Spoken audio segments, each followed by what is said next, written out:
St. John Baptist de La Salle is considered as the patron of all teachers. As a faculty in the College of Education in De La Salle University Las Marinas, then I consider St. John Baptist de La Salle as my guide in my teaching practice. A constant reminder that teaching is a vocation, a mission that comes from God. He reminds me that I should be a dedicated teacher, that I should prioritize the welfare of my students. They are my wards, they are under my care, whatever is their age. And so I should be there to guide them, to teach them, to make them ready for the future. Now that I am back as a full-time faculty in the college, one of the subjects that I am teaching in the department is the teaching profession. To help improve the coverage of the course, I included a special topic about the Lasallian teacher so that our education students will have an introductory orientation on what it means to be a Lasallian teacher. What does it mean when we say we teach minds, we touch hearts, we transform the lives of our students? How do we exemplify faith, zeal for service, and communion in mission? How can our students show that they are different from the other teachers who graduated from other schools? How can they stand out as teachers who come from a Lasallian institution? It is important that they should know this early on so that they would be ready for the challenge. They need to know how to be a Lasallian teacher because they come from an institution which De La Salle founded, and so they should live up to the expectations of the founder.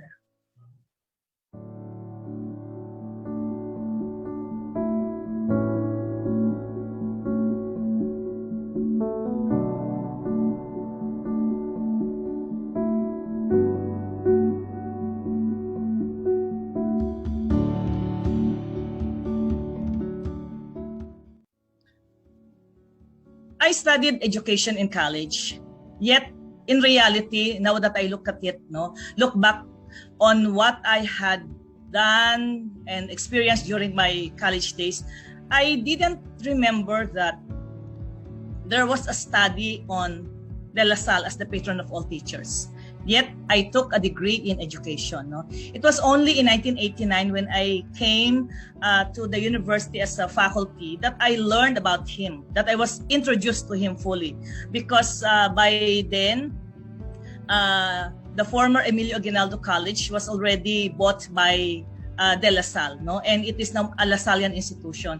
And so there were a lot of activities, orientation on what it really means to be part of a Lasallian institution. So that's where I was introduced to who De La Salle is. In my years of teaching in the university, I can say that I have a close relationship with him as the patron of all teachers, as the founder of the Lasallian institution. I am always challenged to be a good teacher. Nakakahiya, di ba? That we are in a Lasallian school and we will not be giving our best in our teaching. To think that our school itself is the one founded by De La Salle, the patron of all teachers. So I have to be good in order to live up to his expectations. I know he is there for me. I can say I am close with him. I know that whenever there are certain delicate or difficult decisions to make pertaining to my classes and my students, I ask him for guidance. And he's always there to, I feel it, I know it, that he's there to give me guidance. He's there to give me courage to do what is necessary, what needs to be done, whether it's to fail a student or to reprimand a student or to do something.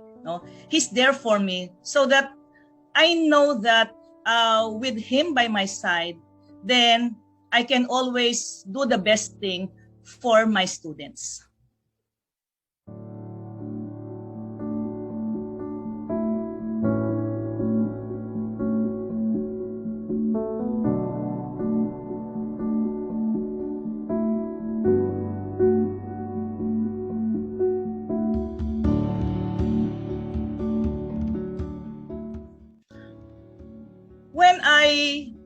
look back at the kind of life that Saint John Baptist de La Salle had, I ask myself, tao ba siya? Is he a real human being? Is there somebody who really can do what he did to really hurdle all the challenges that came his way during that particular time? We know that he was from a rich and influential family, yet he turned his back on all these things, to wealth, to power, just to found the Lasallian institution, to train the teachers, to give education to the poor. Yet, in the course of his life, it wasn't an easy journey. He had these particular sad experiences with his teachers, with his colleagues, with people who surrounded him during that time. So, this particular life history of De La Salle somehow opened my eyes to the reality of life. That even if you give your life and everything to a just cause, there will always be people who will be against you. There will come a time that you will find that there will be no one to support you. And so what you have to do is to go deeper into yourself and extract that last strength that you have so that you can continue.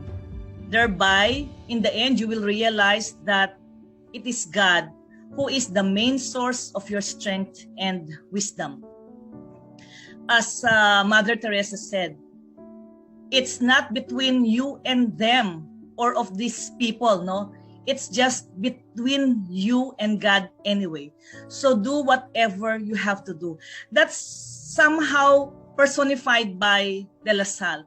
That in spite of all the challenges that he did, that he experienced in his life, then he went on. He continued his mission because he knew that it was a mission coming from God. And so as an educator, I felt that I may not be like De La Salle, who was able to hurdle all these impossible challenges in life. But in my own small way, I know that I can somehow change one person at a time, to somehow influence one student at a time, make small steps. And who knows, I may have influenced a lot of my students during my teaching career.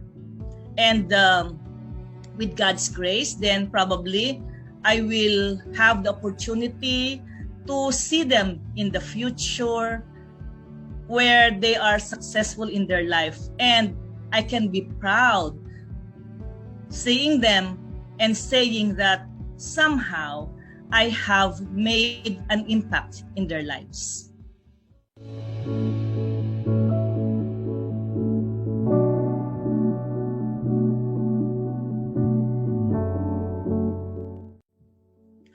If Saint John Baptist de La Salle is here now, I would like to tell him that he has to continue inspiring us.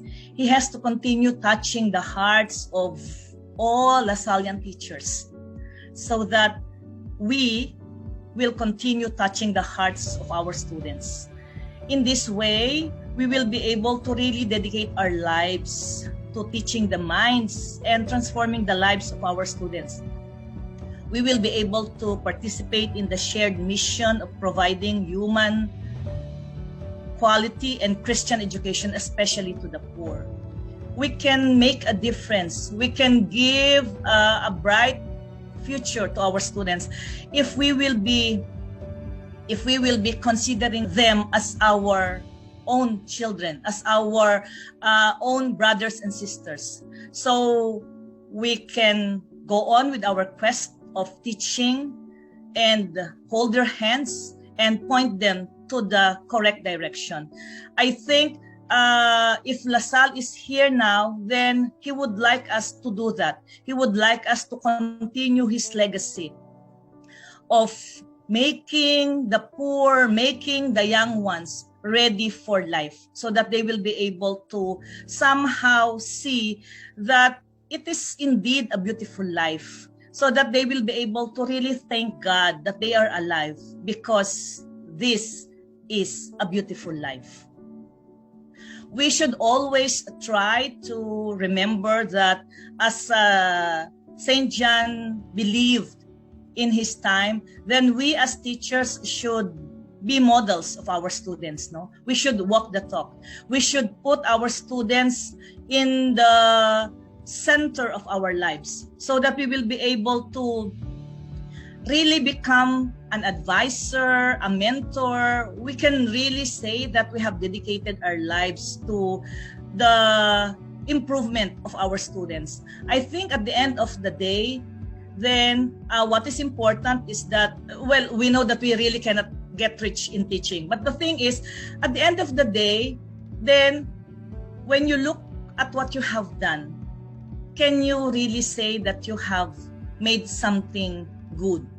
And if we will be able to see that somehow we have taught well, there are students who thank us for the things that we have done for them, for the things that we have taught them, I think that is an affirmation that St. John is there smiling at us because we have done a good job.